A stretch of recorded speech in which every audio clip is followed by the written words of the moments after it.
Here we are reading Lion, the Witch, and the Wardrobe, page 6. Everyone agreed to this, and this is how the adventure began.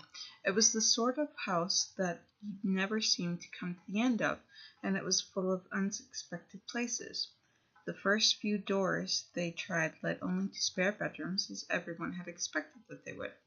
But soon they came to a very long room full of pictures, and they found a suit of armor, and after that a room all hung with green, with a harp in one corner, and then they came to 3 steps down and 5 steps up, and it was kind of a little upstairs hall with a door that led onto a balcony, and a whole series of rooms that led into each other, and they were lined with the books. Most of them were very old books, and some bigger books than the Bible in a church.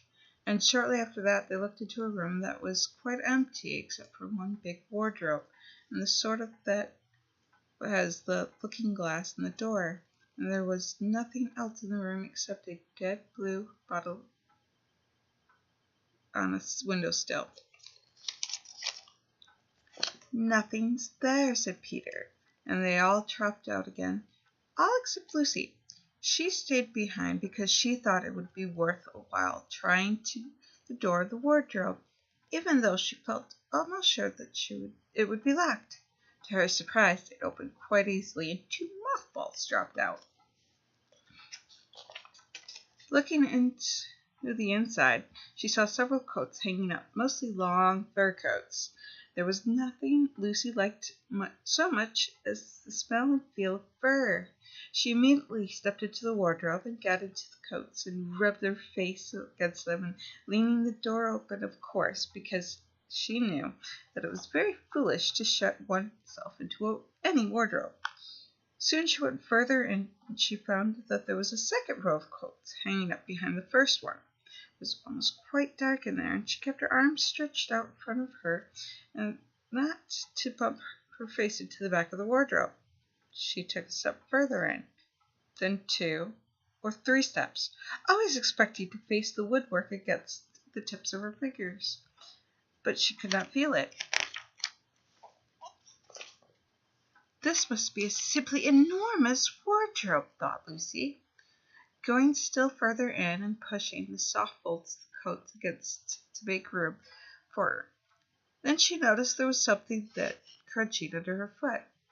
"I wonder if it's more mothballs," she thought, stooping down to feel it with her hand, but instead of feeling the hard, smooth wood of the floor of the wardrobe, she felt something soft and powdery and extremely cold. "This is very queer," she said, and she went on a step or 2 further. The next moment she found that she was rubbing against her face and hands was no longer soft fur, but hard, rough, and even prickly. "Why, it's just like the branch of a tree," she exclaimed, Lucy, and then she saw there was a light ahead of her, not a few inches away where the back of the wardrobe ought to have been, but a long way off. Something's cold and soft falling on her. A moment later she found she was standing in the middle of a wood at night time, with snow under her feet and snowflakes falling through the air. Lucy felt a little frightened. She felt a little inquisitive, and excitement as well.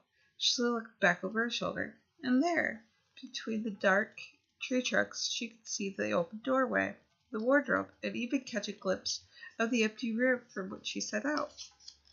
She had, of course, left the door open, for she knew that it was a very silly thing to shut herself into a wardrobe. It seemed to be daylight there. "I can always go back if anything goes wrong," thought Lucy. She began to walk forward, crunch, crunch, over the snow and through the woods towards the other light. About 10 minutes she reached it, and she found was a lamp post. As she stood looking at it, wondering why there was a lamp post in the middle of a wood, and wondering what to do next, she heard pitter-patter feet coming towards her, and soon after that a very strange person stepped out from amongst the trees to the light of the lamp post.